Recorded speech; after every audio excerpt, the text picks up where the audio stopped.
নদীর ধারের জীবন, অর্থাৎ নদীর ধারের জীবন কেমন হয়। যেখানে নদী থাকে তার আশেপাশের মানুষ তো নদীর উপর নির্ভর করবে, এটাই স্বাভাবিক। সেখানের মানুষের জীবন আচরণে, জীবন যাপনে নদীর প্রভাবকে কোনোভাবেই বাতিল করা যাবে না। তাদের আচরণে, তাদের কাজে এবং তাদের জীবন চলাচলে বিভিন্ন কিছুতে নদীর উপর নির্ভরতা প্রকাশ পাবেই।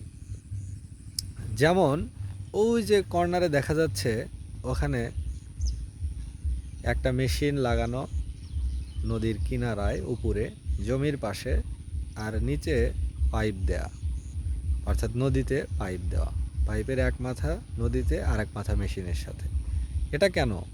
এর কারণ হলো সেচ দেওয়ার জন্য, সেচের সুবিধার্থে।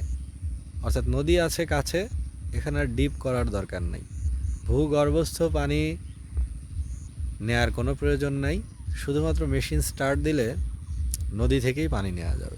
তাহলে নদীর দু কূলের, দু ধারের, দু তীরের যে ফসলের জমিগুলো, তারা ইরিগেশনের জন্য, সেচের জন্য, পানির জন্য নদীর উপরই নির্ভর করে থাকে।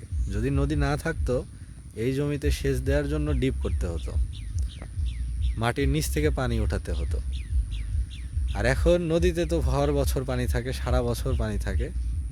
এটা ব্যয়ও কম, খরচটাও কম। ডিপ করার খরচটা হলো না, নদী থেকেই পানি নিয়ে সেচ দেয়া গেল।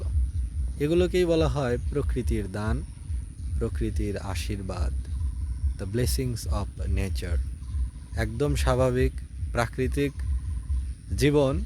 এবং যারা স্বাভাবিক এবং প্রাকৃতিক জীবনের উপর নির্ভর বেশি করে, তারা খরচ কমাতে পারে, ব্যয় কমাতে পারে এবং জীবনে স্বস্তি থাকে। একটু সময় সাপেক্ষ হলেও সেখানে একটা আবেগ থাকে, সেখানে একটা অ্যাটাচমেন্ট থাকে। An emotional attachment is there always.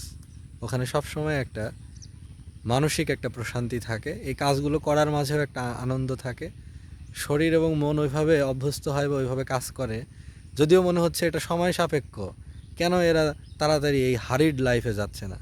কিন্তু এই যে আনহারিড লাইফ, এই আনহারিড লাইফটা ওনাদের স্বাস্থ্যের জন্য, শরীরের জন্য যে কতটা উপকারী, এটা ওনারা না জেনেই, অগোচরেই এই আশীর্বাদ বা এই ব্লেসিংস বা এই সুবিধাটা ভোগ করে যাচ্ছেন।